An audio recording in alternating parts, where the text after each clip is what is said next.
செய்திகள். சென்னை மதுரை இடையே தேஜஸ் ரயில் இனி எழும்பூரிலிருந்து இயக்கப்படும் என்று தென்னக ரயில்வே அறிவித்துள்ளது.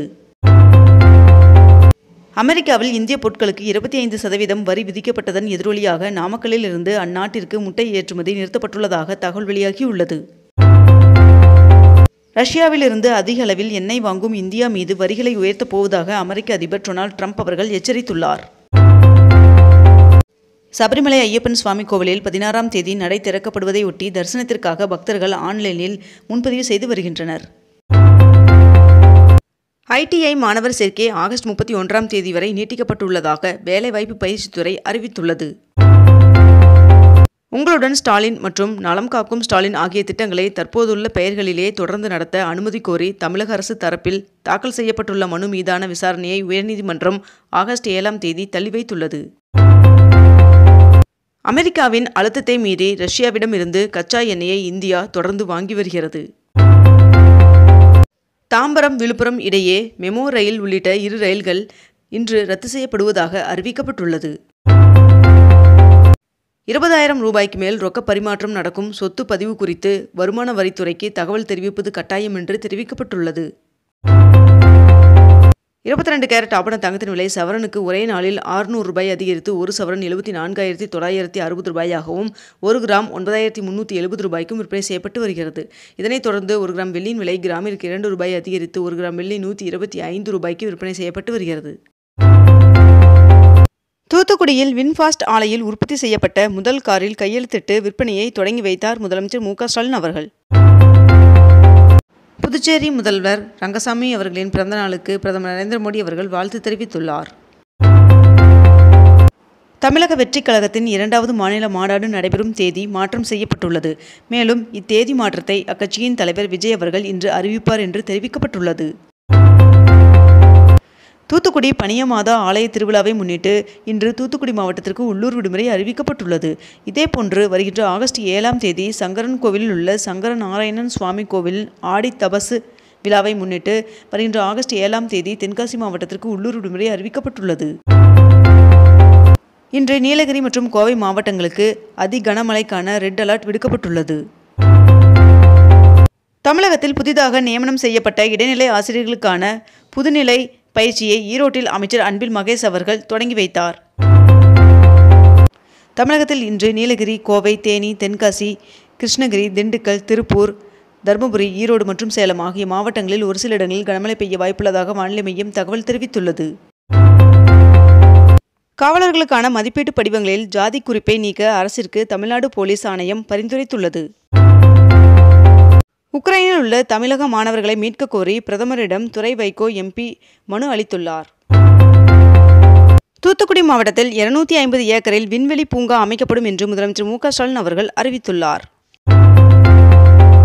நெடுந்தீவு அருகே மீன்பிடித்துக் கொண்டிருந்த போது 4 தமிழக மீனவர்களை இலங்கை கடற்படையினர் கைது செய்தனர். TNPSC மூலம் 1850 உதவியாளர்களை தேர்வு செய்ய மின்சார வாரியம் ஒப்புதல் வழங்கியுள்ளதாக தகவல் வெளியாகியுள்ளது. சென்னையில் மீண்டும் டபுள் டெக்கர் பேருந்துகளை இயக்குவது குறித்து ஆலோசனை மேற்கொள்ளப்பட்டு வருகிறது. தூத்துக்குடியில் 3,500 கோடி ரூபாய் முதலீட்டில் அச்சிடப்பட்ட சர்க்கியூட் போர்டு தொழிற்சாலையை அமைக்கிறது எலக்ட்ரானிக்ஸ் நிறுவனம். இதன் மூலம் 7,000 பேருக்கு வேலை வாய்ப்பு கிடைக்கும் என்றும் தெரிவிக்கப்பட்டுள்ளது. தூத்துக்குடியில் நடைபெற்ற முதலீட்டாளர் மாநாட்டில் முதலமைச்சர் மு.க. ஸ்டாலின் அவர்கள் முன்னிலையில் 41 தொழில் நிறுவனங்களுடன் 32,554 கோடிக்கு ஒப்பந்தங்கள் கையெழுத்தானது. மாமல்லபுரத்தில் ASF 4வது ஆசிய அலைச்சறுக்கு சாம்பியன்ஷிப் போட்டியின் தொடக்க விழா நேற்று நடைபெற்றது. வங்க மொழி அவமதிக்கப்பட்ட விவகாரத்தில் ஒன்றிய அரசிற்கு முதலமைச்சர் மு.க. ஸ்டாலின் அவர்கள் கண்டனம் தெரிவித்துள்ளார். அதிமுக பொதுச் செயலாளர் எடப்பாடி பழனிசாமி அவர்களுக்கு 109 வகை உணவுடன் நயினார் அவர்கள் மெகா சைவ விருந்தை வழங்கினார். இதில் அதிமுக, பாஜக தலைவர்களும் பங்கேற்றனர். தமிழ்நாட்டில் முதன்முறையாக 6 முதல் 10ஆம் வகுப்புகளுக்கு உடற்கல்வி பாடப்புத்தகம் அறிமுகப்படுத்தப்படுகிறது. பீகார் முன்னாள் துணை முதல்வரும் எதிர்க்கட்சி தலைவருமான தேஜஸ்விக்கு 2 வாக்காளர் அடையாள அட்டைகள் வைத்திருப்பதற்கு தொடர்பாக விளக்கம் கேட்டு தேர்தல் ஆணையம் நோட்டீஸ் அனுப்பியுள்ளது. பொறியியல் கல்லூரிகளில் 1ஆம் ஆண்டு வகுப்புகள் வருகின்ற ஆகஸ்ட் 18ஆம் தேதி தொடங்கப்படும் என்று அண்ணா பல்கலைக்கழகம் தெரிவித்துள்ளது. இந்தியா கூட்டணி கட்சிகளின் தலைவர்கள் வருகின்ற ஆகஸ்ட் 7ஆம் தேதி காங்கிரஸ் மூத்த தலைவரும் மக்களவை எதிர்க்கட்சி தலைவருமான ராகுல் காந்தி அவர்களின் இல்லத்தில் சந்திக்க உள்ளனர். 2500 சதுர அடிக்கு மேல் கட்டிடம் கட்டுவதற்கு அனுமதி சான்று வாங்க வேண்டும் என்று அமைச்சர் முத்துசாமி அவர்கள் தெரிவித்துள்ளார். சினிமாவில் 33 ஆண்டுகள் நிறைவு செய்வதை அடுத்து ரசிகர்களுக்கு நடிகர் அஜித்குமார் அவர்கள் நன்றி தெரிவித்துள்ளார். தில்லியில் உள்ள குடியரசுத் தலைவர் மாளிகையில் குடியரசுத் தலைவர் திரௌபதி முர்மு அவர்களை பிரதமர் நரேந்திர மோடி அவர்கள் சந்தித்தார். ராமேஸ்வரம் ராமநாத சுவாமி கோவில் மற்றும் காசி விஸ்வநாதர் கோவில் இடையே ஆன்மீக தீர்த்த பரிமாற்றம் ஒப்பந்தம் கையெழுத்தாகியுள்ளது. பிரேமலதா விஜயகாந்த் அவர்கள் உள்ளம் தேடி இல்லம் நாடி சுற்றுப்பயணத்தை தொடங்கினார். ஓணம் பண்டிகையை முன்னிட்டு சென்னையிலிருந்து சிறப்பு ரயில்கள் இயக்கப்பட உள்ளதாக தெரிவிக்கப்பட்டுள்ளது. உலகின் 3வது பெரிய பொருளாதாரமாக உருவெடுப்பதை நோக்கி பயணிக்கிறது இந்தியா என்று பிரதமர் நரேந்திர மோடி அவர்கள் தெரிவித்துள்ளார். சென்னை, விழுப்புரம், வேலூர், கோவை, சேலம் ஆகிய 3 வழித்தடங்களுக்கான சாத்தியக்கூறு ஆய்வு செய்ய ஆலோசகர் நியமனம் செய்து மெட்ரோ ரயில் நிறுவனம் அறிவித்துள்ளது. 28 கோடி ரூபாய் செலவில் நடைபெறும் கொசஸ்தலை ஆறு சீரமைப்பு பணியை நீர்வளத்துறை செயலர் நேரில் ஆய்வு செய்தார்.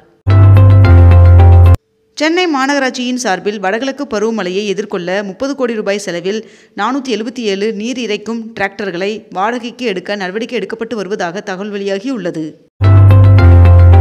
மத்திய நிதி அமைச்சகத்தின் தகவலின்படி 2025ஆம் ஆண்டு ஜூலை மாதத்தின் பொருட்கள் மற்றும் சேவை வரி GST வசூல் 7.5% உயர்ந்து 1,96,000 கோடியாக உள்ளது.